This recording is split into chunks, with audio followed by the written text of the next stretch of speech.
Okay. Richard Knox is a native son of Brooklyn, New York, where he attended Brooklyn College and later earned a master's degree in educational administration from Baruch College. After moving to Merrick, he began a long tenure as director of mathematics from the Copiah Public Schools.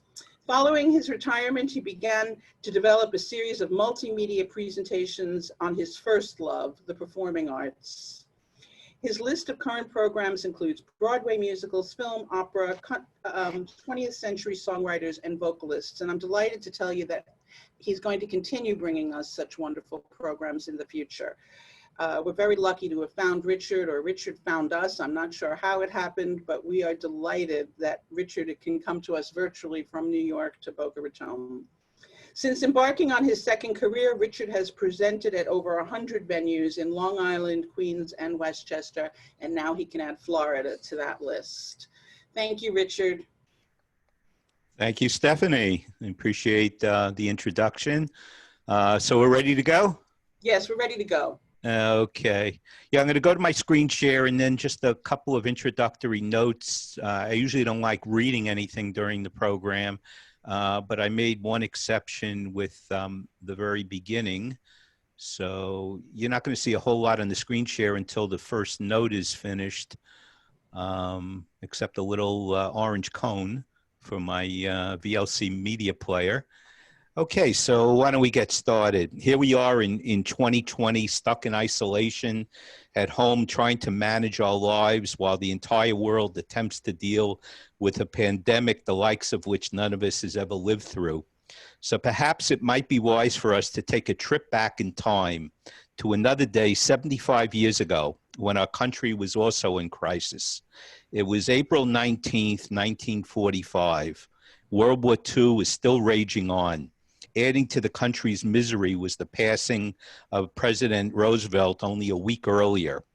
Just as we are currently looking for ways of diverting our attention from all that surrounds us, theater audiences were still flocking to the St. James Theater in Manhattan to watch the most successful musical up to that time, Oklahoma, which had just begun its third year on Broadway. And yet on that day in April, the creative team most responsible for that wonderful production, composer Richard Rodgers and lyricist Oscar Hammerstein, were extremely anxious. Rehearsals for their next musical were not going well. They both were full of doubt as to whether the show opening that evening at the Majestic Theater could come anywhere close to the success of Oklahoma. Just a few days earlier, Rodgers had severely injured his back and had to watch opening night on a stretcher propped against the box behind the curtain. And yet, reflecting back, they had little to be concerned about. The debut of Carousel was a resounding success with theatergoers and critics alike. The risky decision they made by transforming a dark, depressing story set in Hungary entitled Lilium into a musical relocated to coastal New England had paid off big time. But the risk didn't stop there. They hired two relative newcomers, John Raitt and Jan Clayton, to play the central roles of Billy Bigelow and Julie Jordan. They took the unprecedented step of dropping the traditional overture, whose main function was to allow late arrivals to take their seats prior to the curtain going up. What took its place you were about to see in this first clip. And let's get the program rolling.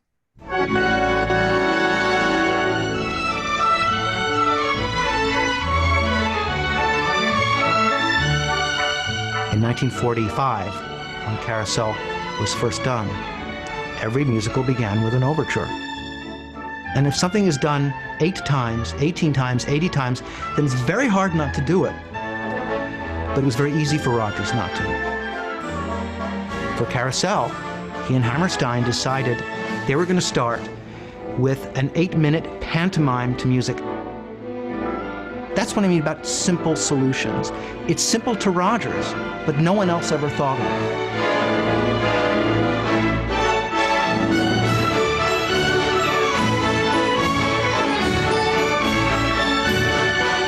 And of all his musicals, Carousel was the one Rodgers loved best.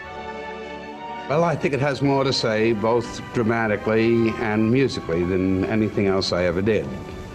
I think it goes deeper, I think it probes, I think it has a great message, and it's an optimistic one and a romantic one. And both of these qualities happen to be very important in my philosophy.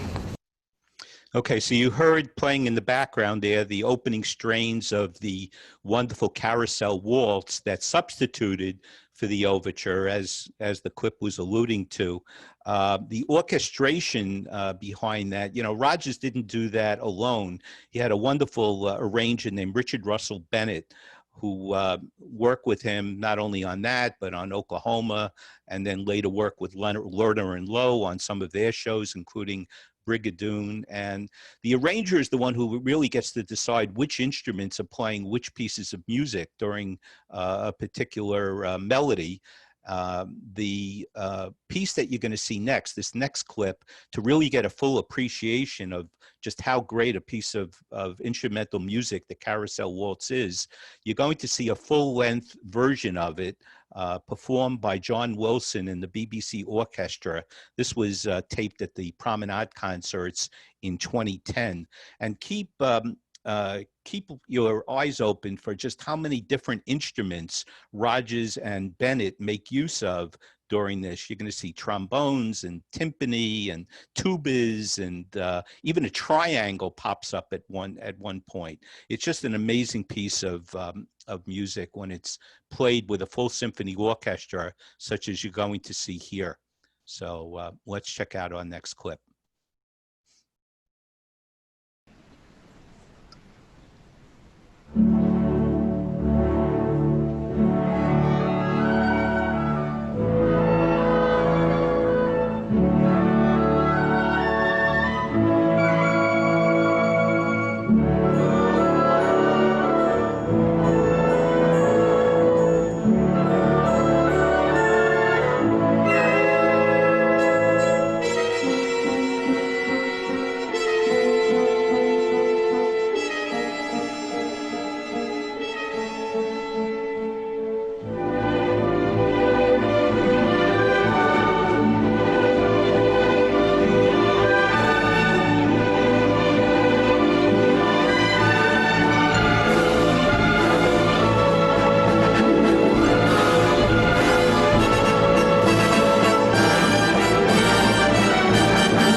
once again, that was John Wilson in the BBC Orchestra.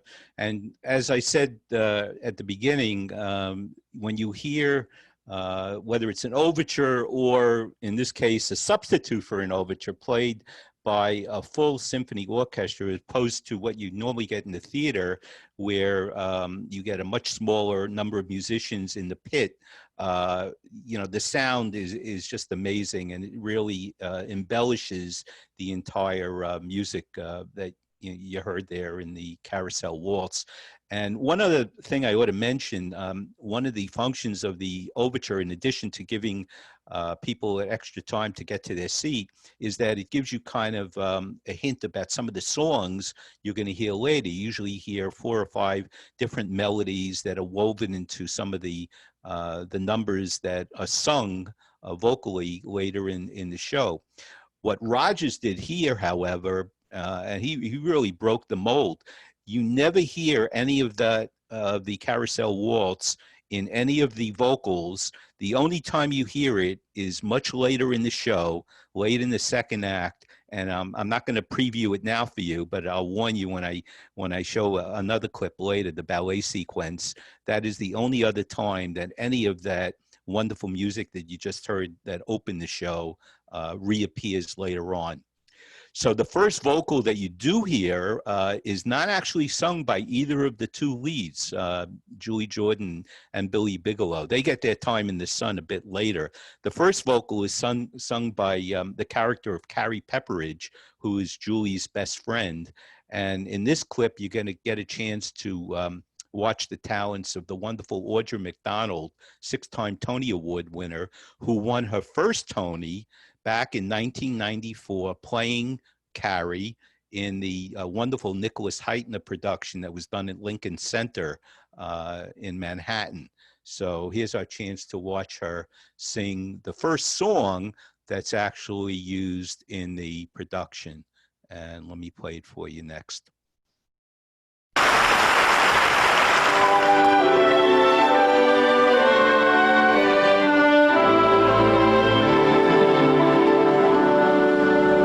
His name is Mr. Snow, and an upstanding man is he.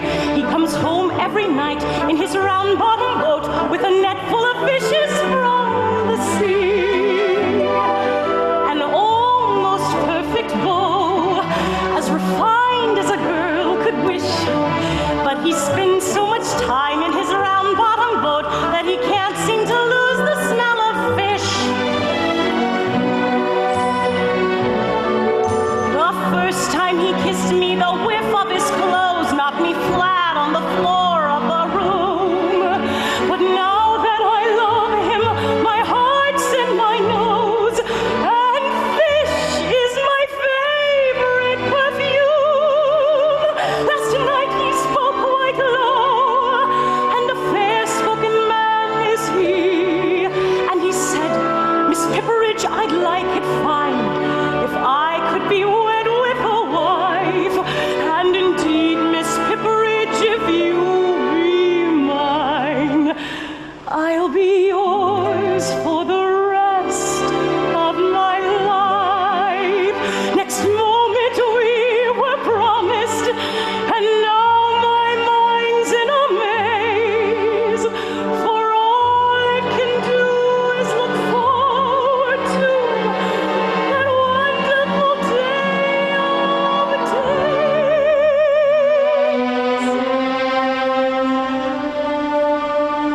When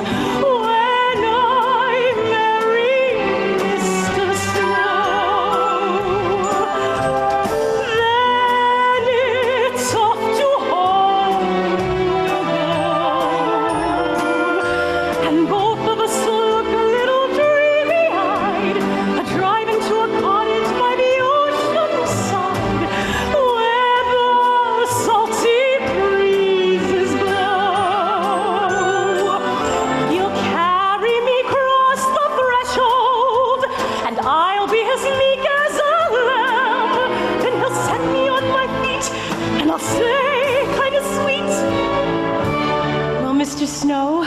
Here I am! Then I'll kiss him, so he'll know that everything will be as right can be. Living in a cottage by the sea with me. For I love that Mr. Snow. That young seafaring, bold and daring, big be-whiskered, overbearing, darling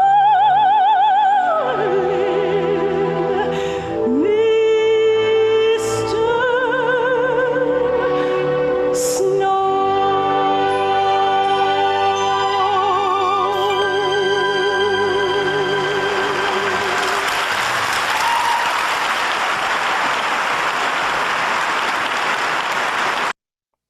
You know, one of the great things about Rodgers and Hammerstein, and they did this in Oklahoma, they didn't want to wait too long to have a wonderful duet between the two main characters. In Oklahoma, of course, you have Laurie and Curly doing People Will Say We're in Love.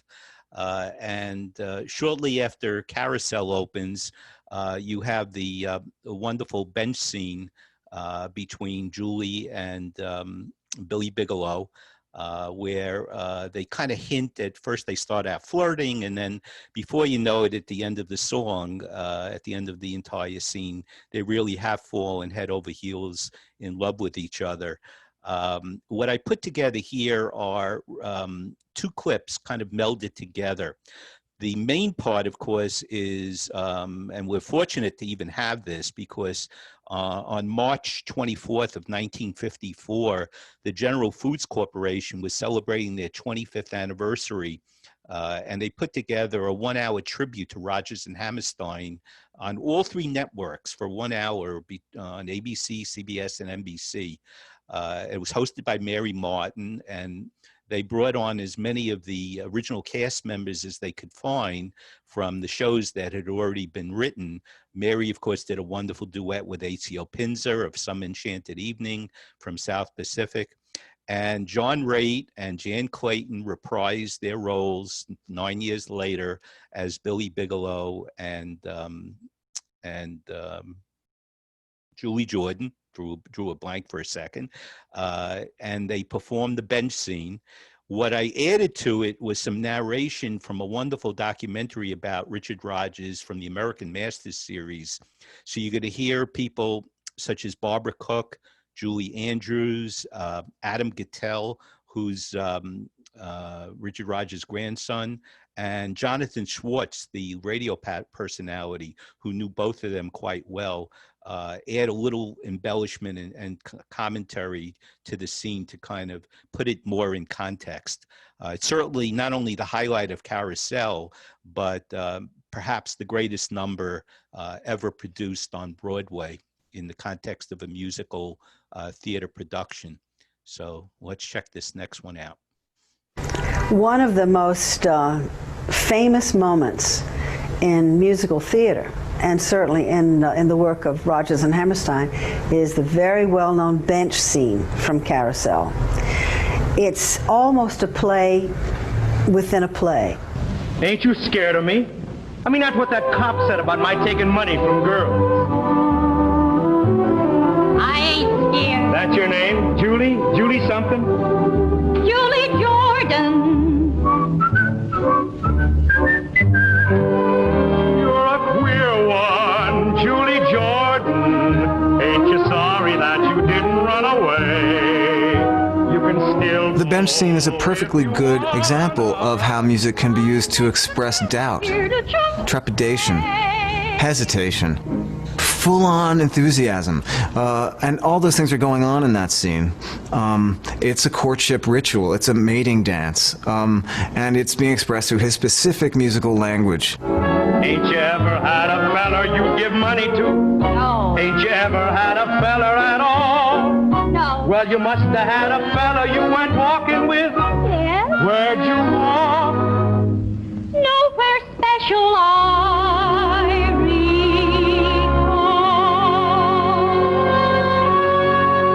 You're not sure what's going to happen. Here's this swaggart bully, you know, and this lovely young girl. And he's obviously trying to con her and to get some money out of her, to who knows what else. Do you want to go into town and dance, maybe? Or... No, I have to be careful. Of what? Of my character. You see, The audience is being seduced into loving them as a pair, because we don't really know if we like Billy Bigelow at this point. But I'm never gonna marry, and a girl who don't marry has gotta be much more particular. The virginal Julie Jordan, so beautiful and so struck by the sexuality and the bravado of this character. So the sexual tension, it seems to me, is so powerful that it makes the scene fly by.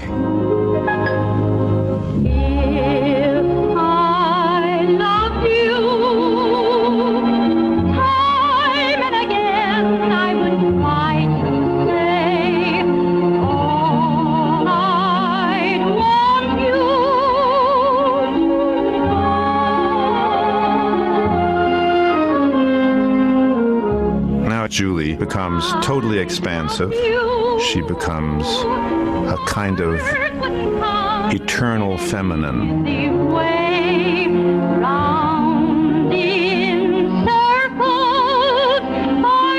It's amazing. They're describing what life would be like if they loved each other.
The wind brings them down. Ain't much wind tonight. Hardly any. You can't hear a sound, not the turn of a leaf, nor the fall of a wave hitting the sand. The tide's creeping up on the beach like a thief, afraid to be caught stealing the land. On a night like this, I start to wonder what life is all about. And I always say two heads are better than one to figure it out. I don't need you or anyone to help. I got it figured out for myself. We ain't important. What are we? A couple of specks of nothing. Look up there. There's a hell of a lot of stars in the sky, and the sky's so big the sea looks small. And two little people, you and I, we don't count at all.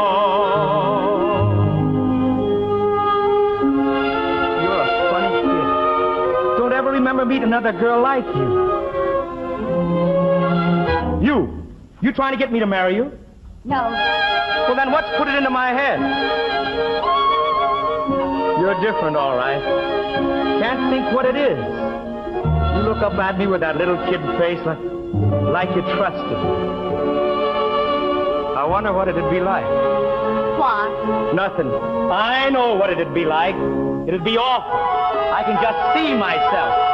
Kind of scrawny and pale, picking at my food, and lovesick like any other guy. I'd throw away my sweater and dress up like a dude in a dickie and a collar and a tie. If I loved you. But you don't. No, I don't. But somehow I can see just exactly how I'd be if I loved you. Time and again I would try to say all I'd want you to know. If I loved you, words wouldn't come in an easy way. Round in circles I'd go, longing to tell you, but afraid and shy. I'd let my golden chances pass me by. Soon you'll leave me, off you would go in the mist of day. Never, never to know how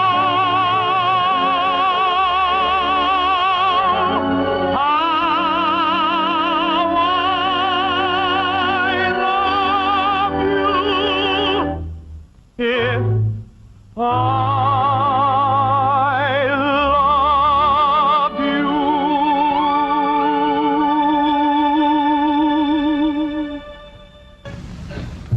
I've never known a song or seen a moment in a show that was more electrifyingly on the money on 80 different levels.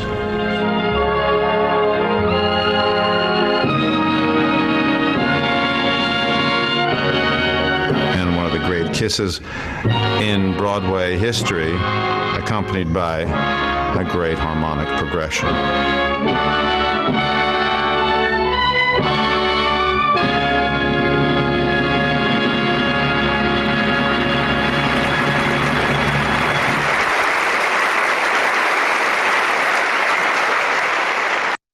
Two geniuses at the top of their game, Rodgers and Hammerstein. What an amazing scene.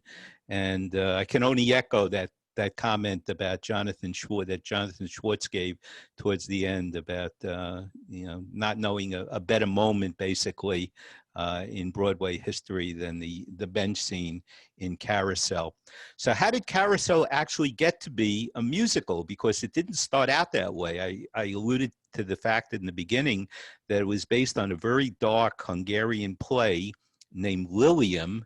And fortunately, I was able to locate a little bit more background on the origin of the show and how the original playwright, Ferenc Molnár, was convinced to turn it into a musical. So let's actually get to experience that.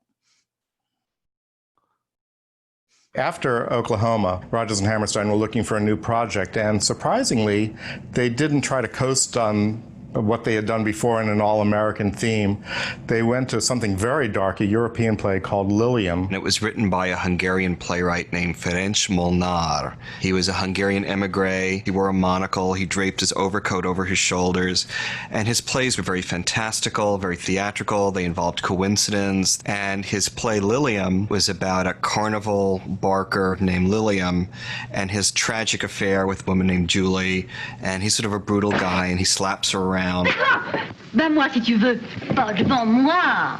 And he kills himself. He commits suicide trying to get around a burglary he commits to raise their child, and he appears in heaven.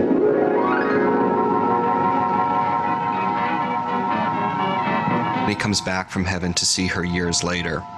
He is allowed one day back on Earth, and he makes the same mistakes that he made before, and he hits his daughter. And there's a line about how, is it possible for somebody to hit you real hard and for it not to hurt? And the mother in Lilium says, yes, that's possible. And the curtain falls on Lilium. That's the last line of Lilium. So he never really becomes a nice character. He remains unrepentant throughout. And that's rough going for a musical comedy, especially during the war years in 1945. It was rough. So Rodgers and Hammerstein did make some changes. The main change, of course, from Lilium is the change of the setting and the character names. You move from Budapest to Maine, coastal New England, very specific period and time. And of course, Billy Bigelow is formerly Lilium, and Lilium eventually became Carousel.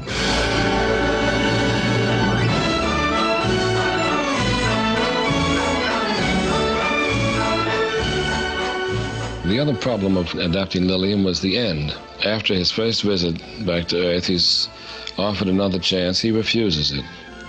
And the implication is that he's going to go down unchanged, down through the years in purgatory or wherever he's going to live with his soul. It was not the anxiety to have a happy ending that made me shy away from that original ending, but because I can't conceive of an unregenerate soul. I can't conceive of a dead end to any kind of existence. And to indulge myself, I changed the ending. And I must say that Molnár was very happy with it. I was nervous when he came to the rehearsal to run through and saw it, and he liked it and said he liked it better than his own. Whether he was being polite or not, I don't know, but I know he didn't dislike it. It's easier with Oscar Hammerstein, who was a humanitarian, who was a cockeyed optimist, and said so. I mean, there's some wonderful quotes from him, where he says, I don't deny that there's bad stuff in the world. I just want to focus on the good stuff, because I am an optimist. I enjoy life, and there are things that can be improved in life, but I really do enjoy life. I'm in love, I'm in love, I'm in love, I'm in love. I believe not that the whole world and all of life is good, but I do believe that so much of it is good.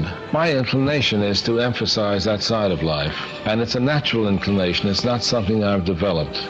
I see plays and read books that emphasize the seamy side of life and the frenetic side and the tragic side. And I don't deny the existence of the tragic and the frenetic. But I say that somebody has to keep saying that that isn't all that there is to life. Somebody has to keep saying there are beautiful meadows bathed in sunshine. Somebody has to keep saying that, because it is just as true.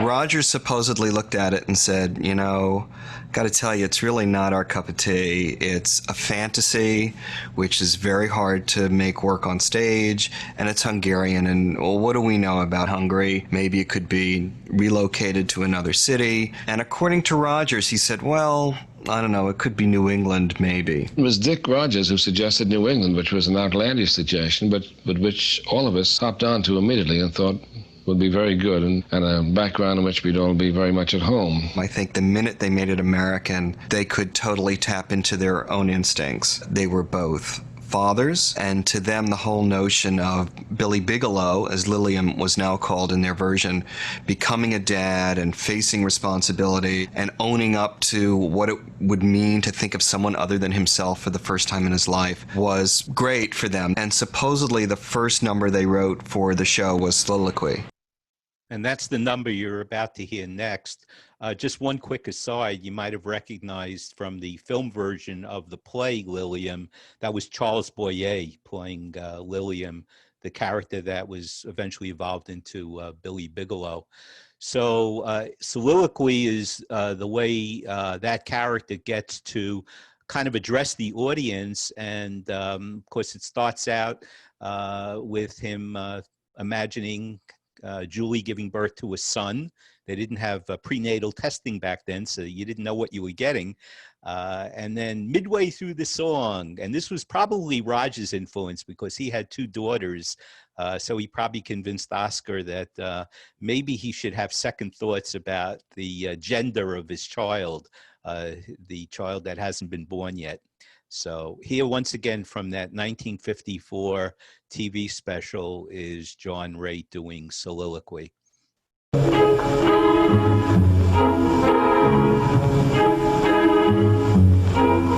I wonder what he'll think of me. I guess he'll call me the old man. I guess he'll think I can lick every other feller's father. Well, I can.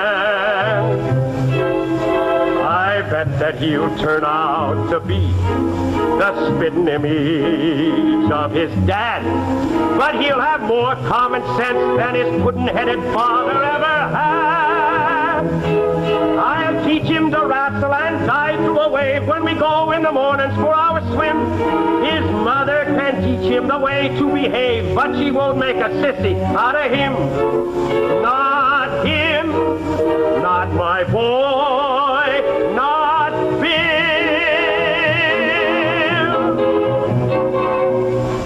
Bill. My boy Bill, I will see that he's named after me. I will. My boy Bill, he'll be tall and as tough as a tree.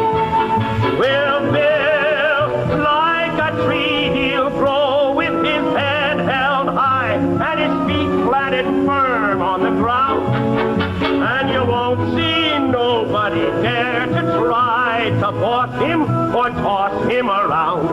No fat bottom, flabby face, pot-belly, baggy-eyed bully will boss him around. Say, why am I taking on like this? My kid ain't even been born yet. Well, I can see him when he's 17 or so, and starting in to go with a girl. I can give him lots of pointers, very sound, on the way to get round any girl. I can tell him that... Wait a minute. Could it be? Well, what if he is a girl? Bill. Oh, Bill. What would I do with her? What could I do for her? A bum with no money. You can have fun with a son, but you gotta be a father to a girl. She mightn't be so bad at that. A kid with ribbons in her hair. A kind of neat and petite little tintype of her mother. What a pair! I can just hear myself bragging about my little girl, pink and white as peaches and cream is she. My little girl is half again as bright as girls are meant to be. Dozens of boys pursue her, many a likely lad does what he can to her from her faithful dad. She has a few pink and white young fellers of 2 and 3. But my little girl gets hungry every night, and she comes home after me. My little girl, my little girl, I gotta get ready before she comes. Gotta make certain that she won't be dragged up in slums with a lot of bums like me. She's gotta be sheltered and fed and dressed in the best that money can buy. I never knew how to get money, but I'll try, by God, I'll try. I'll go out and make it, or steal it, or take it, or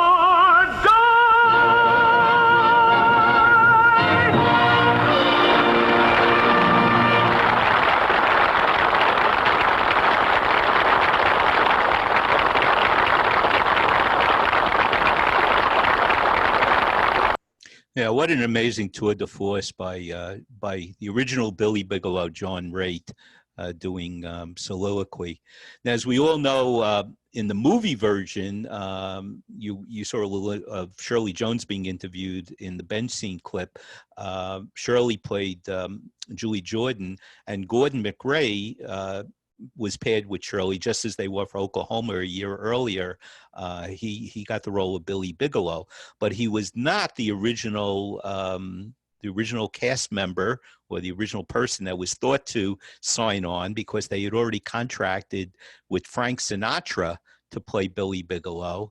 And I'm going to share with you a very brief interview that Shirley did in coordination with her autobiography that was published about 5 or 6 years ago, in which she talks about what happened on the set that eventually led to the change in the casting. Here's Shirley. You mentioned in the book that Gordon McRae was not supposed to play Billy Bigelow in Carousel. No, it was supposed to be Frank Sinatra. Why did Frank Sinatra not star in Carousel? Well, first I'll tell you the real story. He said that, that when he came to location, we'd done everything. You rehearsed a movie musical like a Broadway show before you started filming. So I'd done everything with Frank, the costumes, pre-recording, everything. And we get up to Boothbay Harbor, Maine. He sees the 2 cameras, and he says, "Why the 2 cameras?" Now, everybody knew that we were shooting in 2 separate processes. He said, "Does that mean I have to do more than 1 take?" And the director said, "Well, perhaps sometime." He said, "I signed to do 1 movie, not 2, back in the car and back to the airport." We lost our leading man. And the producer came over to me. He said, "Where's Gordon McRae?" I said, "I think he's in Lake Tahoe doing a nightclub act with his wife." He said, "Can you get him on the phone?" Gave me some quarters. I'm on a dock with a payphone.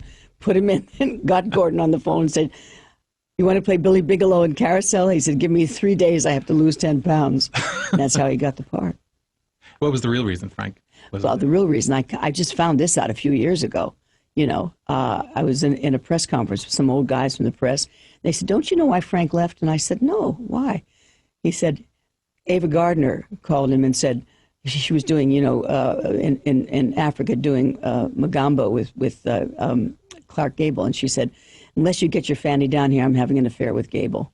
And he left to go and meet her in Africa. Several people have asked me to speculate on what Carousel might have been if Frank Sinatra had played Billy. Now we can let you decide. Here for the first time is a recently discovered vocal from the 20th Century Fox Vaults. If I loved you, words wouldn't come in an easy way. Round in circles I'd go,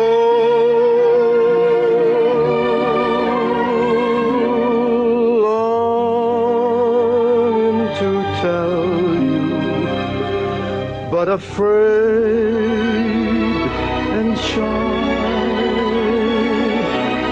I'd let my golden chances pass me by.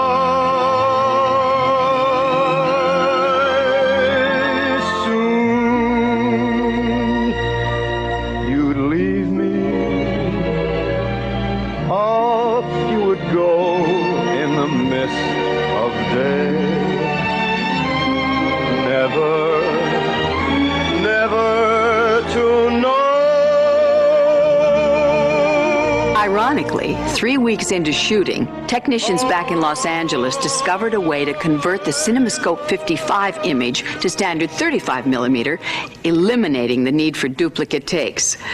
Frank Sinatra never knew what he missed. If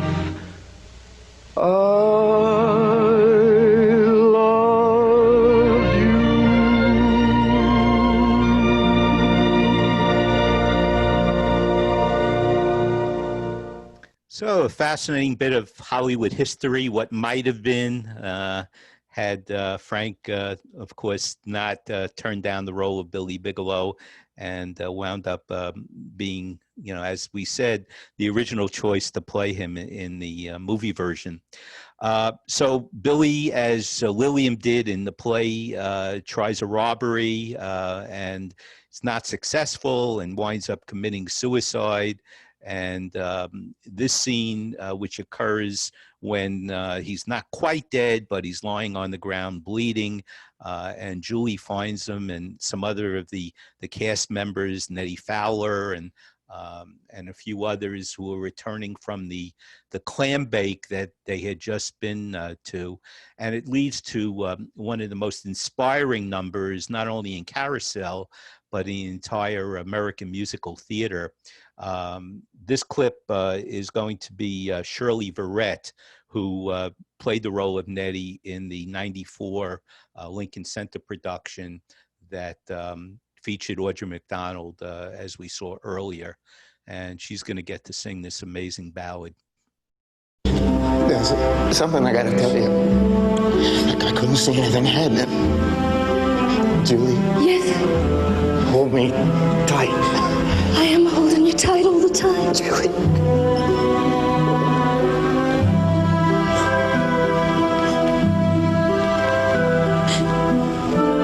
What am I gonna do? What am I gonna do? Do? Why, you've got to stay on here with me. Main thing is to keep on living. Keep on caring what's going to happen. When you walk through a storm, keep your chin up high, and don't be afraid of the dark.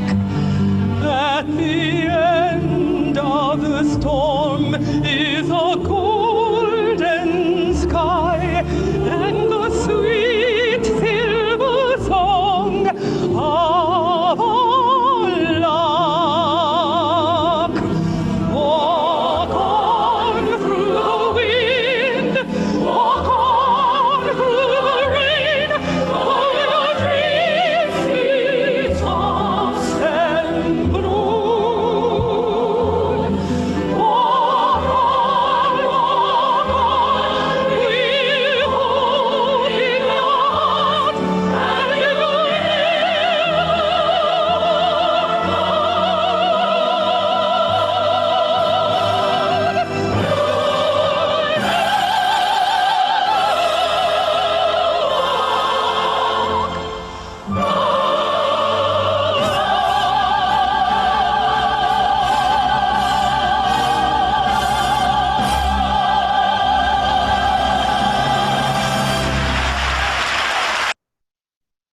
Now, if I was doing this program for you about 5 or 6 weeks ago, this next clip I wouldn't be able to share because I hadn't discovered it until just recently.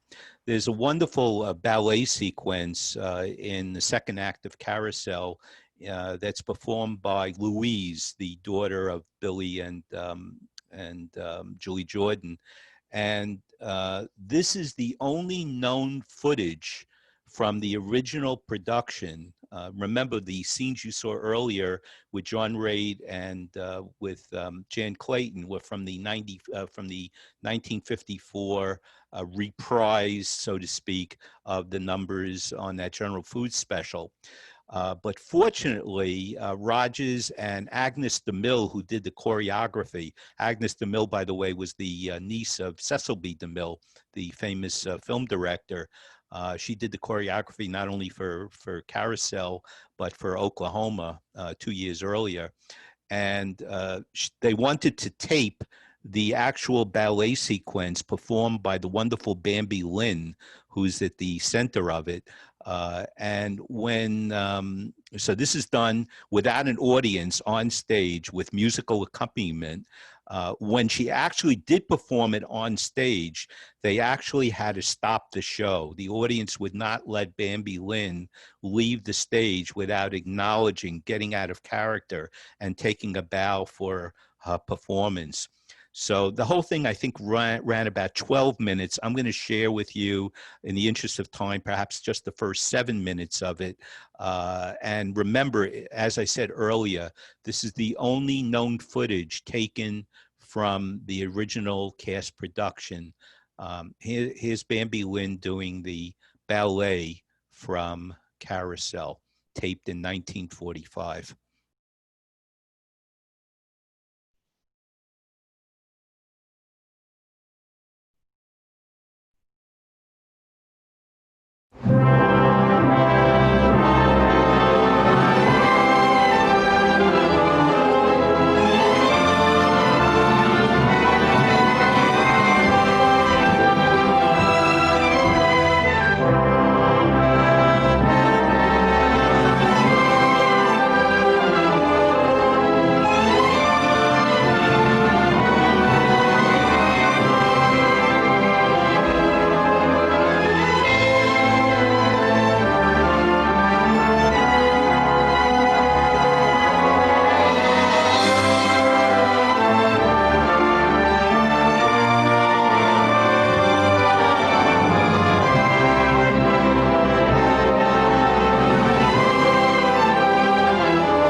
My father bought me my pretty dress.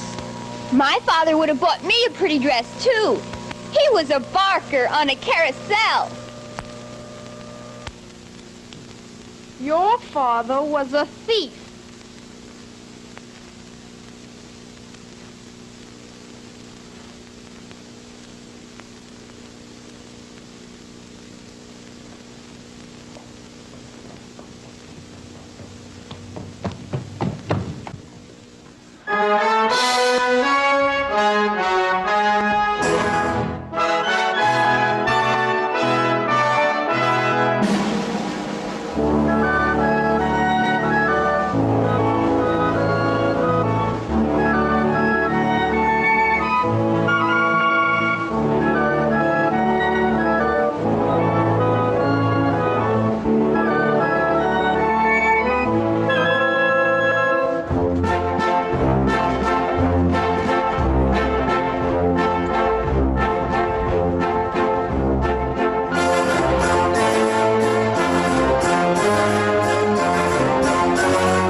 And that is the first 7 or 8 minutes of that ballet sequence. It does go on a bit longer, but I wanted to call your attention to the fact that that is the only time, and it's late in the second act, that you hear the strains of the Carousel waltz being reprised during the show.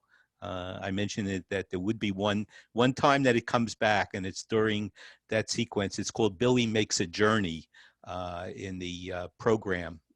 And Billy does get one more day back on Earth, and he gets to reprise that wonderful song from the bench scene, but with one key difference: the conditional if is now omitted. So here from the film version are Gordon McRae, not Frank Sinatra, and Shirley Jones. Longing to tell you, but afraid and shy, I let my golden chances pass me by. Now I've lost you. Soon I will go in the mist of day, and you never will know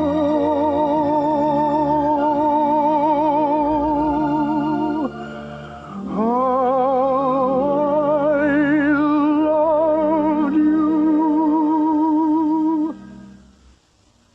how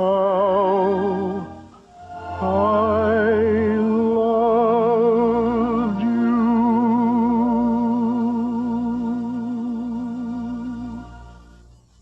And before I share our final clip, I want to play a very brief excerpt from an interview with Oscar Hammerstein's grandson, who reflects on the residents of the show, both Oklahoma and Carousel, and how the audience related to it partly as a result of the times and the years that the production came out. So here's Oscar's grandson. Composers and lyricists don't make a show successful. They just make a show. What makes them successful is an audience that votes with their pocketbook because it's a popular art form. It's a commercial art form. And those shows were commercial successes and live to this day because of the way in which they resonated with the audiences of 1943 and 1945, respectively. That's very important because people talk about them as if they were timeless classics, and to some extent they are timeless classics, but timeliness plays a very important role in why they became successful. By 1944, the war had extracted a horrific toll. Everybody had lost a brother, a son, a father, a lover, a friend. And this was the story about a man making amends from beyond the grave, trying to finish what he hadn't finished while he was alive, trying to seek redemption and move on to the pearly gates. And I think everybody in that audience could imagine themselves having a conversation with somebody who had died, or could imagine themselves dead and trying to finish an unfinished life with the people still alive. So again, the tears streamed down the cheeks, and the audience lined around the block. And speaking of tears, get your tissues ready, because here's the finale of the film with, once again, Shirley Jones and Gordon McRae. I can't tell you any sure way to happiness. I only know that you've got to go out and find it for yourselves. You can't lean on the success of your parents. That's their success. And don't be held back by their failures. Listen to him. Believe him. Makes no difference what they did or didn't do. You just stand on your own 2 feet. The world belongs to you as much as to the next fella, so don't give it up. And try not to be scared of people not liking you. Just you try liking them. And just keep your faith and your courage, and you'll turn out all right. It's like what we used to sing every morning when I was a boy at school. Maybe you still sing it. When you walk through a storm, hold your head up high. You know that one? And don't be afraid of the dark. Believe him, darling. Believe. At the end of the storm is a golden sky and the sweet silver song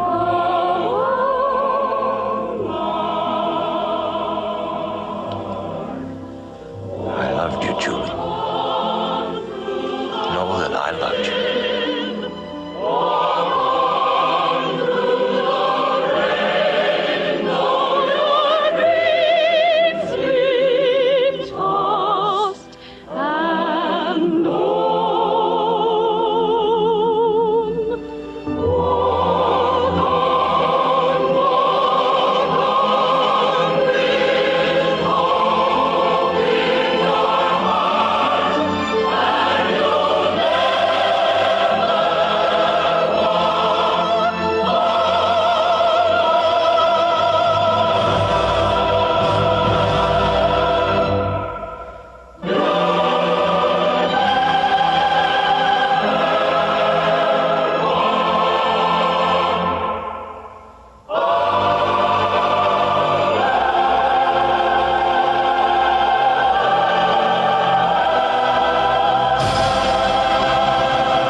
So as we return from our time travel trip to 1945, I'd like to remind you of what Oscar's grandson noted earlier.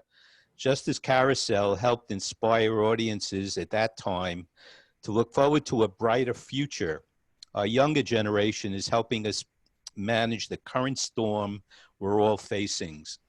Here is a final clip that I think ties it all together. And we'll end with this. When you walk through a storm, hold your chin up high. And don't be afraid of the dark. At the end of the storm, there's a golden sky And the sweet silver song of the lark. Walk on through the wind. Walk on through the rain. Though your dreams be tossed and blown, walk on, with hope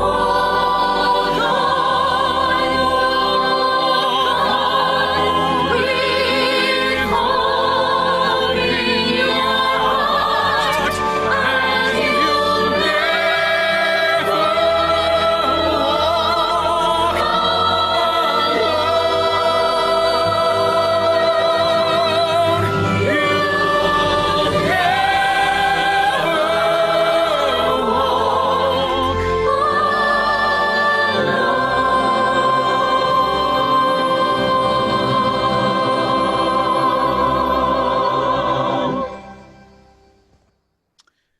And at that point, I'd like to end the program and the screen share and allow you back together again and take any comments or questions. Stephanie, you're back on board? Yes, I'm back on board with tears in my eyes. That was so beautiful, Richard. I think we all feel the same way. I want to just share my screen for a second because I want to make sure people know about the next program. There you go. Is that on your screen, Richard? Yes, can see it fine. Okay, good. So I don't know if anyone has any questions. If you do, please raise your hand electronically. If not, we will just conclude because I think we're all a little bit speechless. I think that was a beautiful note to end on, and I don't see any hands raised. So Richard, I think we're going to conclude, and thank you so very much for this marvelous program today. Really my pleasure. You know, Carousel was voted when Time Magazine did their centennial edition at the end of 1999. It was voted the greatest musical of the American musical theater. And, you know, you can certainly see all of the elements that go into a terrific show. Absolutely. And, you know, it's as relevant now as it was 75 years ago when it first was on stage. Truly magnificent, exactly what we all needed this afternoon. Thank you, Richard. Thank you, Stephanie. We'll see you on August 18th, and I'll see the rest of you sooner, I'm sure. Please send me an email if you're not getting links or having any difficulty. stephanieo@levisjcc.org. Thank you, everybody. Great seeing you all. Thank you. Bye-bye.